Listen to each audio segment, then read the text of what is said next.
Asumsi berikutnya adalah jumlah produksi getah segar.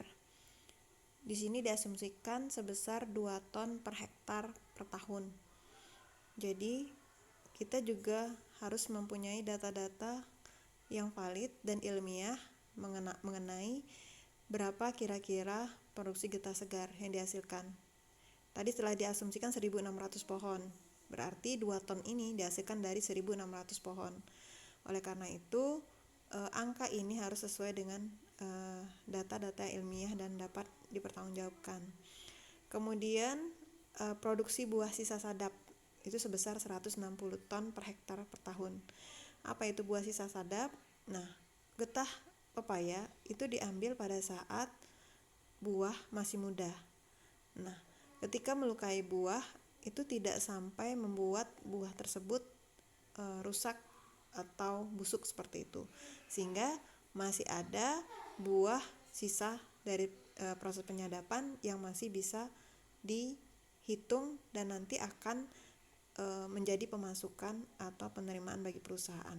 Jadi diasumsikan sebesar 160 ton per hektar per tahun. Asumsi berikutnya adalah produksi awal.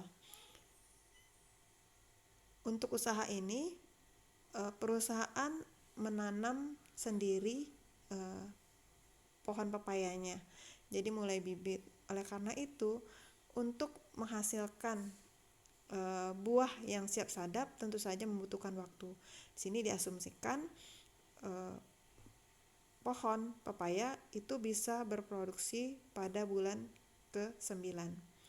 Selanjutnya, masa produksi untuk tanaman pepaya yang ditanam itu bisa berproduksi selama 4 tahun. Selanjutnya untuk asumsi unit usaha pengolahan papain. Nah, dalam unit ini yang diasumsikan adalah besarnya produksi crude papain atau enzim papain kasar yang dihasilkan, di mana di sini diasumsikan sebesar 20 ton per tahun.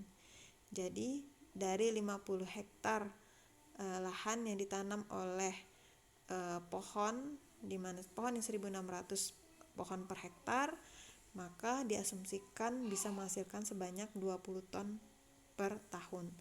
Ini juga bisa didasarkan hasil misalnya penelitian ilmiah seperti itu, sehingga bisa menghitung misalnya berdasarkan dari jumlah rendemen yang dihasilkan pada setiap buah, sehingga nanti kita bisa mengkonversinya. Selanjutnya, asumsi berikutnya adalah harga crude papain atau enzim papain kasar ketika dikomersialkan. Ini nilainya ada 25.000 US dollar per ton FOB. Tentu saja dalam penentuan harga disesuaikan dengan harga yang berlaku di pasaran saat itu. Nah, ini contoh saja ya, karena ini sudah